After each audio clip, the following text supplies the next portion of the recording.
सत्र में अब लोकसभा स्पीकर के लिए संग्राम छिड़ गया है। स्पीकर पद को लेकर सत्ता पक्ष और विपक्ष में आम सहमति नहीं बनी, लिहाजा एनडीए सरकार ने ओम बिरला को स्पीकर पद का उम्मीदवार बना दिया। तो वहीं इंडिया गठबंधन की तरफ से के सुरेश को इस पोस्ट के लिए अपना प्रत्याशी बनाया गया है।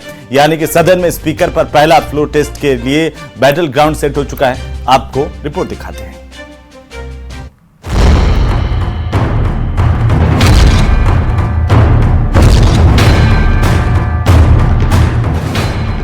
पूरे ऑपोजिशन ने कहा है कि हम स्पीकर को सपोर्ट करेंगे, मगर कन्वेंशन ये है कि डेप्यूटी स्पीकर ऑपोजिशन को मिलना चाहिए।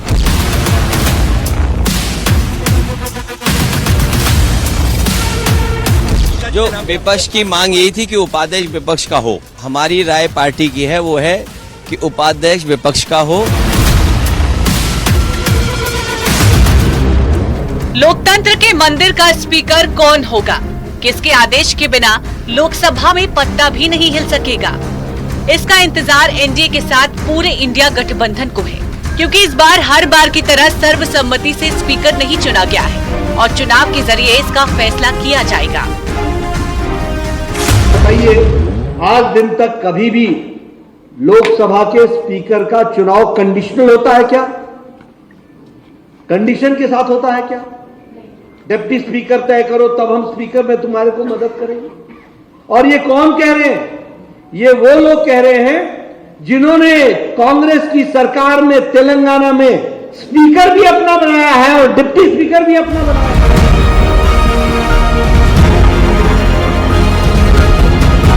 स्पीकर पद को लेकर सत्ता पक्ष और विपक्ष में आम सहमति नहीं बनी।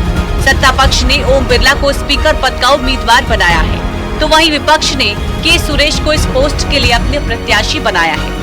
ओम बिरला बीजेपी के वरिष्ठ नेता हैं। के सुरेश केरल कांग्रेस के कार्यकारी अध्यक्ष रहे हैं। ओम बिरला 2019 में भी स्पीकर बने थे। के सुरेश 2012 से 14 तक केंद्रीय राज्य मंत्री रहे। ओम बिरला दूसरी बार स्पीकर बन सकते हैं। के सुरेश 1989 में पहली बार सांसद बने। स्पीकर पद के लिए दोनों उम्मीदवारों ने नामांकन दाखिल कर दिया है, यानी अब लोकसभा स्पीकर के लिए कल वोटिंग होनी है।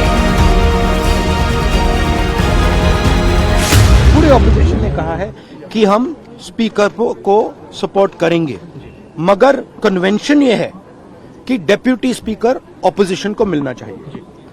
राजनाथ सिंह जी ने कल शाम कहा था कि वो खारगे जी को कॉल रिटर्न करेंगे।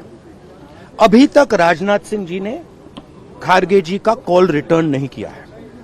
तो मोदी जी कह रहे हैं कंस्ट्रक्टिव कोऑपरेशन हो, और फिर हमारे नेता को इंसल्ट करा जा रहा है। यहाँ तक खरगे जी का प्रश्न है, एक सीनियर लीडर हैं, मैं उनका सम्मान करता हूँ। कल से लेकर आज तक उनसे 3 बार हमारी बात हुई। यहाँ तक खरगे जी का प्रश्न है, एक सीनियर लीडर हैं, मैं उनका सम्मान करता हूँ। कल से लेकर आज तक उनसे 3 बार हमारी बात हुई। दरअसल विपक्ष डिप्टी स्पीकर के पद की डिमांड कर रहा था और इसी के बाद ये तकरार भी शुरू हो गई।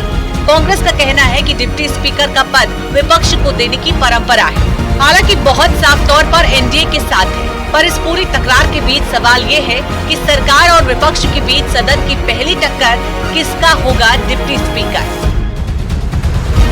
कांग्रेस पार्टी ने अगर स्पीकर पद को चुनौती देने के लिए नामांकन पत्र बढ़ाया है, तो ये अफसोस की बात है, क्योंकि आज तक स्पीकर पद को लेकर के चुनाव नहीं हुआ है। और जब बात किया, कांग्रेस के नेता आए थे और माननीय राजनाथ सिंह जी, माननीय गृह मंत्री अमित शाह जी और एनडीए के सारे लीडर्स, हम लोग सब थे वहां। कांग्रेस के नेता ने आकर के कंडीशन लगाया कि अब डिप्टी स्पीकर पोस्ट देने से तब हम स्पीकर को समर्थन करेंगे। इंडिया ब्लॉक ने भी स्पीकर पद के लिए अपना उम्मीदवार घोषित कर दिया है। नहीं, तो ये अच्छी बात है, क्योंकि इस बार विपक्ष बहुत मजबूत है, तो अगर अपना स्पीकर चुना है तो अच्छी बात है। यानी अब सारा खेल नंबर का है, क्योंकि जिस तरह लोकसभा चुनाव के परिणाम एनडीए के पक्ष में आए हैं, कुछ ऐसी ही तस्वीर लोकसभा स्पीकर के चुनाव की देखने वाली है। इसके बावजूद बिना लड़े विपक्ष पीछे हटने के मूड में नहीं है।